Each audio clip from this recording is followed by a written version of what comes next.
Welcome back, everybody. Thank you for watching another video. So today I want to show you how easy it is to sharpen just about any knife on the Work Sharp Precision Adjust Elite Knife Sharpener, even if you've never ever sharpened a knife in your entire life.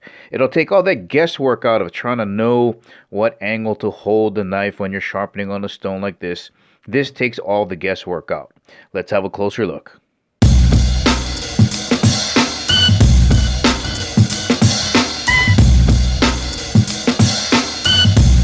And as always, guys, if at the ending of the video you want to purchase a Precision Adjust Elite Knife Sharpener from WorkSharp, make sure you check out the link in the description below. Inside of the carry case, you're only going to have to worry about 4 components. Let's unpack it. So on the very top, we're going to see the sharpening rods, and depending on what model you get, you may have just 1, but the Elite has 3, and we'll have a closer look at these later on. And then you just have the base, which looks like that. The clamp that holds onto the blades or your knives, and then you have the sharpening tower. Let's have a look at these. All right, let's have a look at the base here. When you're sharpening, the Work Sharp logo will be facing you like this. On the bottom, we have 4 rubber feet that make it grippy on most surfaces so it doesn't slide around. And you can see here we got some slots here for the tower to fit in. To remove the tower, you're just going to pull back on that, and that's how you remove it. Here's the tower. You can see the tab here that's on the back, and here is the front. So to install the tower into the base, what I would do is just turn it sideways like this, rock it in backwards first, and then just set it in like this. Then to remove the tower, you're just going to pull back on this lever and pull on the tower going forward. So you're going to pull back and then pull forward. Alright, let's take a quick tour around the sharpening tower, and the first thing you're going to notice on the top is the adjustment knob. This is how you're going to select what degree angle you're going to be sharpening at. So if I want 15 degrees, I'll take that arrow and place it here, or if I want to do 17 degrees, I'll just come across to this side and add on 2, because those are the single increments, and now I have 17 degrees. Most knives are between 15 and 20 degrees. Alright, the odds are you're not going to know what angle your blade is currently at. I mean, you could look it up on the internet, but who knows if that's going to be accurate. So the best way that I know how to check the angle on your blade is you get a permanent marker and you just mark the edge with the permanent marker, just like that. And then you're just going to pick the finest grit stone, which is the 800, and you're just going to run it over the top of the edge and see how close it is. And then you'll know exactly how to adjust. So I'm just going to run it down. And that should be enough to mark it. And as we can see here, just about perfect. Now, let's say you don't want to maintain the angle, but you want to reset it, right? So maybe it was down somewhere around 15 or whatever. You just set it to where you want to go, let's say 20. And then you're going to start grinding away with the most coarse stone.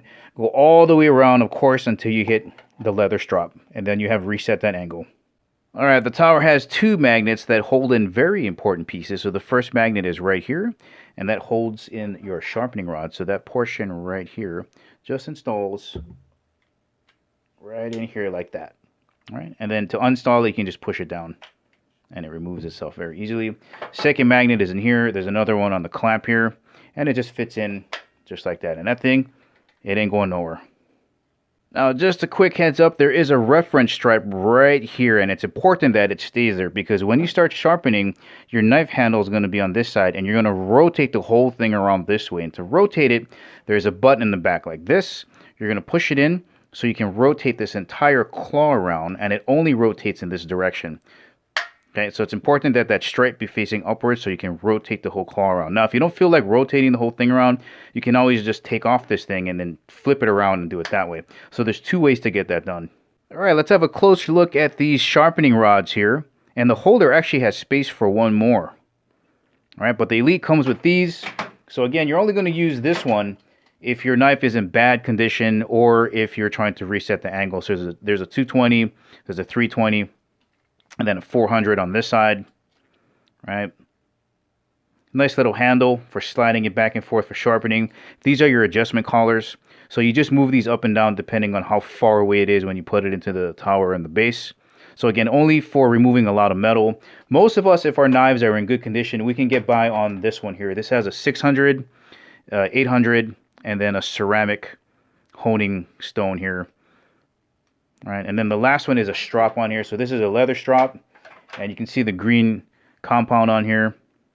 And this one actually has a honing rod for serrated edges. So if you have a serrated knife, let's say these are the serrations, you would just kind of rub it in the serrations to knock down the burrs on there and make it sharp again. All right, let me get you a close-up of the sharpening rod. So this is the portion that sticks into the magnet. And as you can see here, it's basically just like a ball joint. So it swivels around to accommodate your sharpening motion. If you're wondering how these lock into place, it's a triangular design. Here, let me remove this. Yeah, this just slides off like this. So these grooves lock into this portion on top so that it stays flat when you're sharpening. And if you're wondering, these are replaceable. So if you wear these out, you would just purchase a new set, come in here, pry these out. They're just stuck on here with adhesive, and you have brand new stones.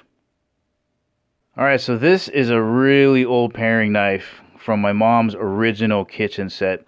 And it's not horribly dull. I mean, it'll still cut through some newspaper like this, so it's not too bad, but you can see it's kind of jagged. So what I'm going to do is start on the 220 and work my way up and see how sharp I can get this old knife. All right, so here is a close-up of the clamp. All right, we can see that there's these rubber inserts to grab onto the spine of the blade. And right now it's super tight, so I'm just going to back it off to loosen it up a little bit. Now the goal is to get the spine right in this V area. And it's not totally going to fit in there because there's a slight slant in there, but I'm going to try to get it right on the middle. Okay, open this up a little bit. Put that maybe like right here. That should be about right. And I'm going to just pinch down and see how that's a little bit off. I want to get it to be kind of like that. Just use this as a guide. And that should be about right. And I'm going to tighten it down. And that's about right. And if you're wondering how big of a knife you can put in here, they say that it can support up to a 3/16 spine in there. Now that's pretty big. I'm never going to own anything that big. But if you do, just remember, you pretty much want to get a good grip on the base, because something with that thick of a spine is going to want to tip over to the front a little bit. But they say that this can handle a 3/16 spine. One last thing about the clamp, these rubber inserts need to have something in between them in storage so they don't rot away, and that's why you don't throw away this card. So you just put this back in here for storage, clamp it up, and you'll be all set. And if you lose it, you can just use like an old playing card or something cardboard. You just want to make sure that there's something separating the two rubber pieces on the clamp. What's really nice about this clip design here is not only is it rotatable, but let's say this was a little bit crooked, like you're over it and you can see it's a little bit off. You still have access to this adjustment knob so you can adjust it without taking the whole thing out again. So let me check my angle. I'm going to try 17. Right, okay, that looks about right. And I'm going to start off with the 220. All right, I got the sharpening rod installed, and if I start like this, we can see here that I'm not going to have the full usage of the stone here, and that's because I got to adjust these rubber collars up here. So I got to slide this one up and this bottom one down. That way I can get the full stroke of the stone.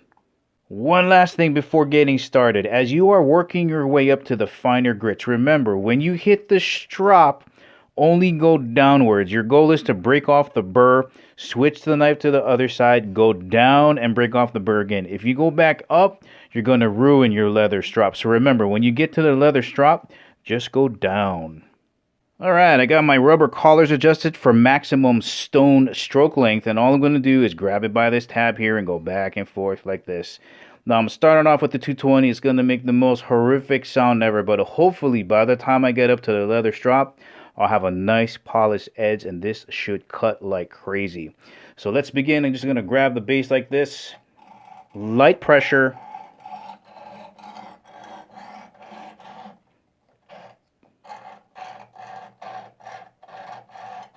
Oh my God.